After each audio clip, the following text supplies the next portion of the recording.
नमस्कार, मी दीक्षा चंदन शिवे, सांगोलची रणरागिणी या न्यूज चॅनल मध्ये आपल्या सर्वांचं मनापासून स्वागत करते. अरे फटाके 3 तारखेला ठेवा.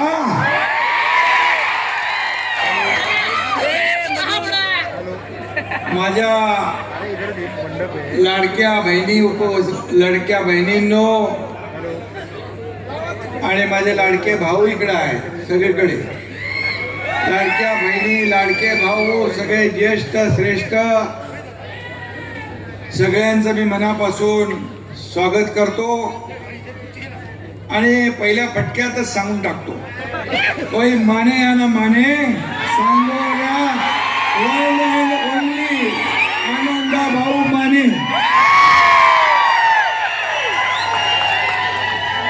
बापू बरोबर आहे,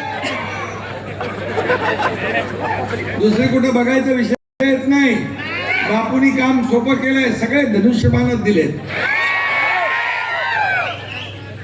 धडाधड धनुष्यबाण बटन दाबून आनंदा माने आणि त्यांचे सर्व सहकारी पूर्ण टीमला आपल्याला 2 तारखेला मतदान करायचं.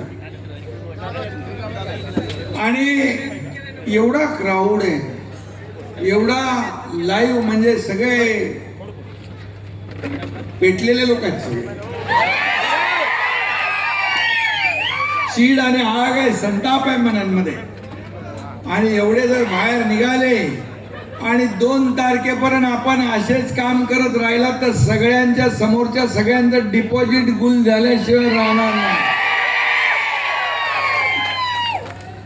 मला अनुभव आहे, निवडणुकीमध्ये मी अनेक प्रचार केले आणि एवढ्या मोठ्या संख्येने तुम्ही वरती पण आहे, तिकडं पण आहे, पार तिकडं नजर पोचत नाही तिथपर्यंत सगळ्या ऍडजस्टमेंट करायची काय गरज लागली नाही. तर खुर्च्या बिच्यांची इतर लोकांना लागते ना. आणि सगळे जे आले ते सगळे बापूच्या प्रेमापोटी आले, कोणी भाड्याने घेऊन आले नाही.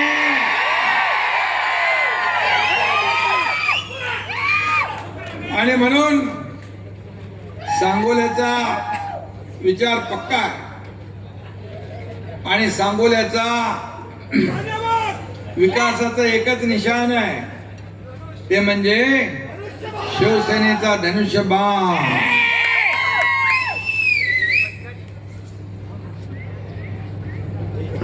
शहाजी बापूंमुळे सांगोल्यात कधी नव्हे एवढा विकास निधी बघितला. आणि मी मुख्यमंत्री होतो त्यावेळेस बापू कागद घेऊन यायचे आणि मी धडाधड मंजुऱ्या द्यायचो. बापू बरोबर आहे ना. तर बापू स्वतःच काय काम कधी घेऊन आले नाही. या भागातल्या जनतेचीच कामं त्यांनी आणली. बापूंच्या पाठपुराव्यामुळे भारतरत्न डॉक्टर बाबासाहेब आंबेडकरांचा मोठा महामानवाचा पुतळा उभा राहिला, त्याचं अनावरण केलं आणि आपल्या जीवन सत्कारणी लागलं असा भावना प्रत्येकाची झाली. इथं छत्रपती शिवाजी महाराजांचा अश्वारूढ पुतळा आहे, त्याला पैसे दिले ना,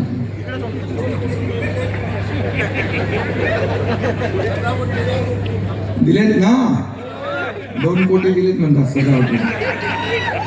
मला आठवतं एकदा मी चाललो होतो तर मी बापूंना सांगितलं, विमानात बसायच्या आधी तुमच्या हातात ऑर्डर येईल. कितीची आली होती? 50 लाख रुपये विमानात बसायच्या आधी मी बापूंच्या हातात रिलीज ऑर्डर पाठवली होती. बाप हे काम आपलं आहे, no reason on the spot decision. बापू खरं म्हणजे बापू एक आगळा वेगळा माणूस आहे. आणि त्यांनी जे काय पोट तिडकीने सांगितलेलं आहे ते त्यांच्या मनातल्या भावना त्यांनी सांगितल्या, मनातल्या भावना बोललेत ते. मला आठवत आहे की लोकसभेच्या निवडणुकीमध्ये त्यांना हॉस्पिटलमध्ये चेकअपला गेले आणि त्यांना आजार सांगितला दुर्मिळ. आणि म्हणाले लवकर तुम्ही हे करून घ्या. तर म्हणाले लोकसभेचा महायुतीचा उमेदवार आहे, त्याचं काम करतो मी, हे ऑपरेशन पुढे ढकला.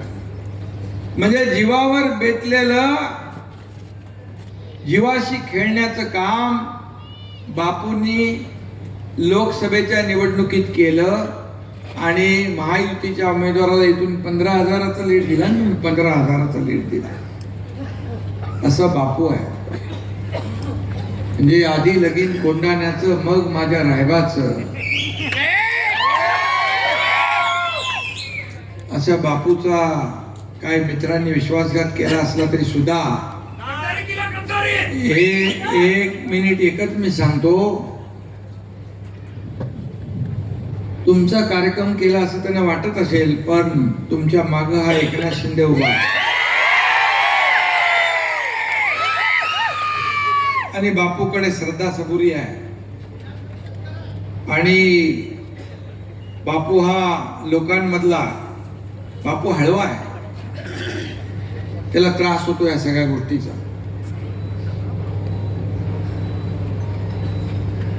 आम्ही सगळे जे काय लोक आहोत ते लोकांना मदत करणारी लोक आहोत, सर्वसामान्यांची सुखदुःख वाटून घेणारी लोक आहोत. आणि बापू पण एक तळागाळातला कार्यकर्ता. बापूला एवढंच मी सांगतो,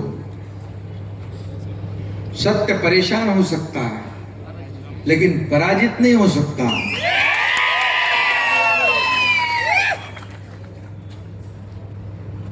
उत्तमराव जानकर यांनी देखील काय काय सगळे प्रसंग सांगितलेले आहेत. आता बापू उत्तमराव जानकर पण तुमच्या साथीला आहे, त्यामुळे एक से साथ साथ में हाथ बढ़ाते आगे बढ़ो.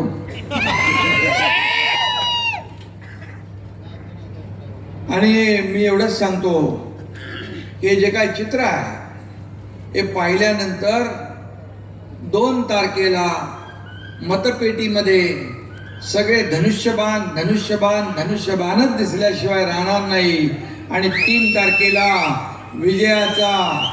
विजयाची पताका इथं फडकल्याशिवाय राहणार नाही, असा विश्वास या ठिकाणी व्यक्त करतो. हाय माझ्या लक्षात.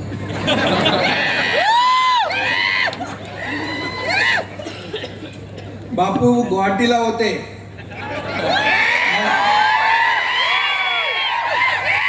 काय ते झाडी, काय ते डोंगर,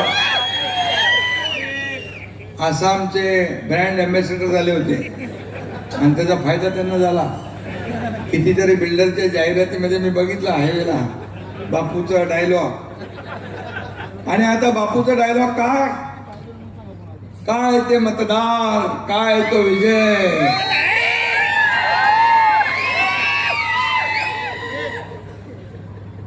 आणि आता तिकडे डोंगर जरी तुम्हाला दिसली, पण इथं शिवसेनेचे मतदार यांनी विजय मिळवून दिलेला तुम्हाला दिसेल, हा विश्वास या ठिकाणी व्यक्त करतो. आणि म्हणून मी आपल्याला एवढंच सांगेन की बापूंनी केलेला त्याग, बापूंनी केलेला जो काही विकास, बापूने आणलेले पैसे या ठिकाणी डोळ्यासमोर ठेवा.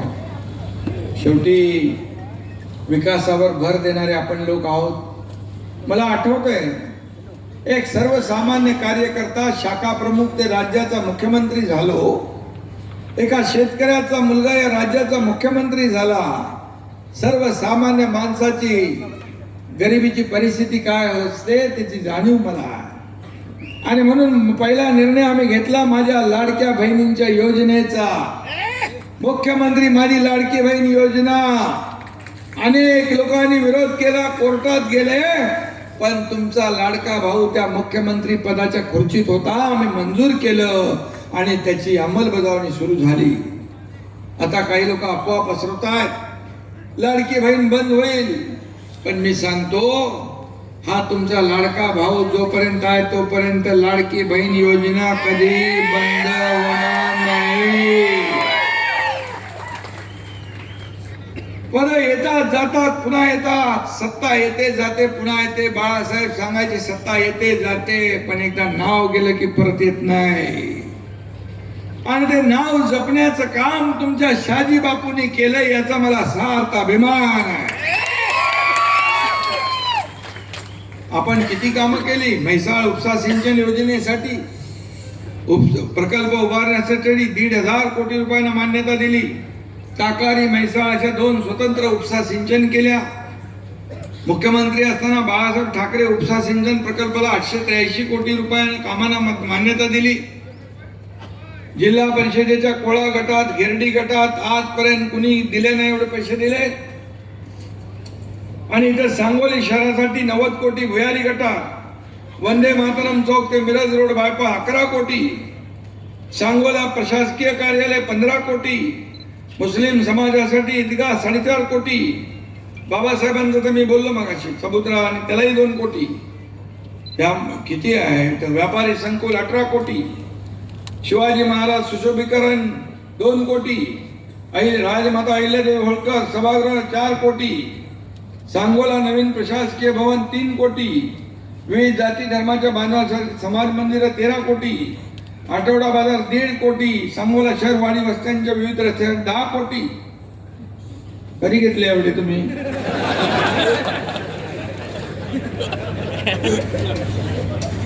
आणि आता आचारसंहिता संपता नगर विकास विभागाकडून रस्त्यांसाठी 80 कोटी रुपयाची मागणी केली. तेही देणार. शेवटी विकासाला चालना देण्याचं काम आपण केलंय. आणि म्हणून मला आठवत आहे मी मुख्यमंत्री असताना अनेक निर्णय आपण घेतले, अनेक कल्याणकारी योजना केल्या. लाडकी बहीण तर केली, लेक लाडकी लखपती योजना केली, एसटी मध्ये 50% सवलत दिले, मुलींचं उच्च शिक्षण आपण 100% मोफत केलं, शेतकरी सन्मान योजना आपण केली, वयोश्री योजना आपण केली. किती योजना केल्या माझ्याही लक्षात नाही. मुख्यमंत्री सहायता निधी म्हणे मध्ये 450 कोटी रुपये 60 ते 70 हजार रुग्ण, तोच त्यांचा आदेश वंदनीय मानून आम्ही काम केलं. आणि म्हणूनच या राज्यामध्ये न भूतो न भविष्यत अशा प्रकारचं यश मिळालं. आणि म्हणून या ठिकाणी मी आपल्याला एवढंच सांगेन की बापू तुमच्या बरोबर सगळे आपण आहोत. आता फक्त तुम्ही जे सांगितलंय या सर्व लोकांना तुम्ही फक्त एवढंच करा, 2 तारखेपर्यंत डोळ्यात तेल घालून काम करा, 2 तारखेपर्यंत मेहनत करा. बापू तुमच्यासाठी पुढचं सगळं आयुष्य तुमच्यासाठी पणाला लावतील, हा विश्वास मी देतो. आणि या ठिकाणी आपला म्हणजे विजयाचा गुलाल आपल्याला उधळायचा आहे. आणि जोपर्यंत समोरच्यांचा निकाल लागत नाही बरोबर ना, तोपर्यंत झोपायचं नाही. मला लोक विचारतात तुम्ही कधी झोपता? बोलो मी दुसऱ्यांच्या लोकांच्या झोपा उडवण्यासाठी. प्रश्न आहे लोकांना, तुम्ही कधी या 2 वाजता या 3 वाजता या 4 वाजता मी भेटतो आणि सकाळी परत आपल्या सभा चालू असतात. बोले एवढं कसं काय करता? मी म्हणतो जेव्हा मी जातो ही जनता जी आहे ही जनता माझं टॉनिक आहे, ही जनता माझं ऊर्जा आहे, प्रेरणा आहे. त्यामुळे मला काही होत नाही. जनता जोपर्यंत माझ्या बरोबर आहे तोपर्यंत मला कसली चिंता नाही.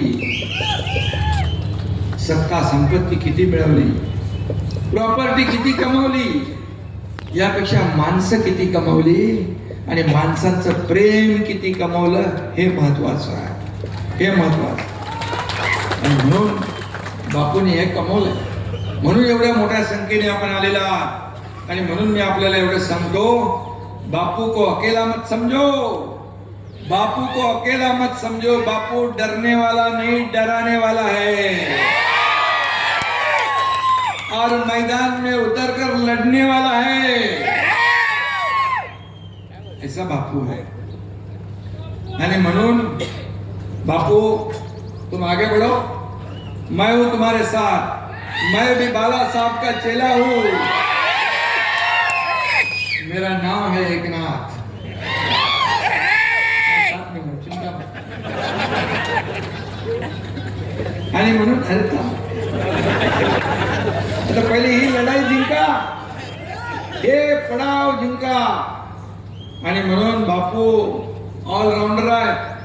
गुवाहाटीमध्ये चिंतेमध्ये, सगळ्या टेन्शन मध्ये, कोणी कशामध्ये, कोणी मजाक मध्ये, कोणी आनंदात, कोणी कसा, पण बापू सगळ्यांना हसवायचे, बापू सगळ्यांना खुश करायचे, बापू सगळ्यांना एकदम ताकद द्यायची.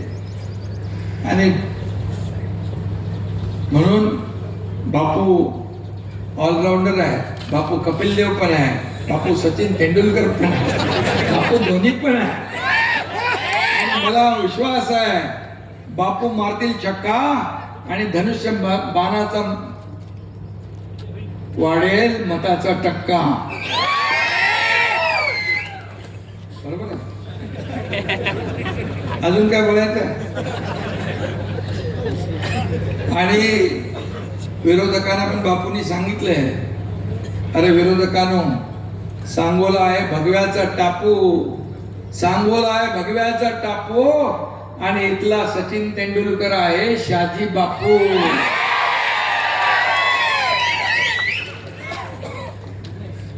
सगळ्यांना मनापासून विनंती करतो, मी खास आपल्याला विनंती करायला आलोय. हे आनंदराव आपले माने, पण मी मगाशीच सांगितलंय तुमच्याबद्दल, पण ही लढाई खरी सांगतो तुमची. ही आनंद माने हा आपला उमेदवार असला तरी सुद्धा ही लढाई तुमच्या शाजी बापूची आहे, शाजी बापूची आहे. आणि म्हणून आपण सगळे प्रेम करता शाजी बापूंवर. पुढे भविष्यामध्ये या ठिकाणी या सांगोल्याचा विकास पाहिजे तर बापू यांच्या पाठीशी उभे राहा. आणि बापूच्या पाठीशी हा एकनाथ शिंदे खंबीरपणे उभा आहे. आणि मी दिलेला शब्द पाळतो. बाळासाहेबांनी मी मगाशी बोललो, शब्द देताना 10 वेळा 100 वेळा विचार करा. आणि एक डायलॉग, मैं एक तो कमिटमेंट करता नहीं, लेकिन एक बार कमिटमेंट कर दी तो फिर खुद की भी नहीं सुनता. आणि बापू पण शब्दाला पक्का आहे. आणि म्हणून मी आपल्याला विनंती करतो, येत्या 2 तारखेला धनुष्य बाणासमोरचं बटन दाबून या ठिकाणी शिवसेनेचे सर्व लोक, नगराध्यक्ष सहित माने आणि बाकी सगळं पॅनल विजयी करा. धन्यवाद. जय हिंद, जय महाराष्ट्र.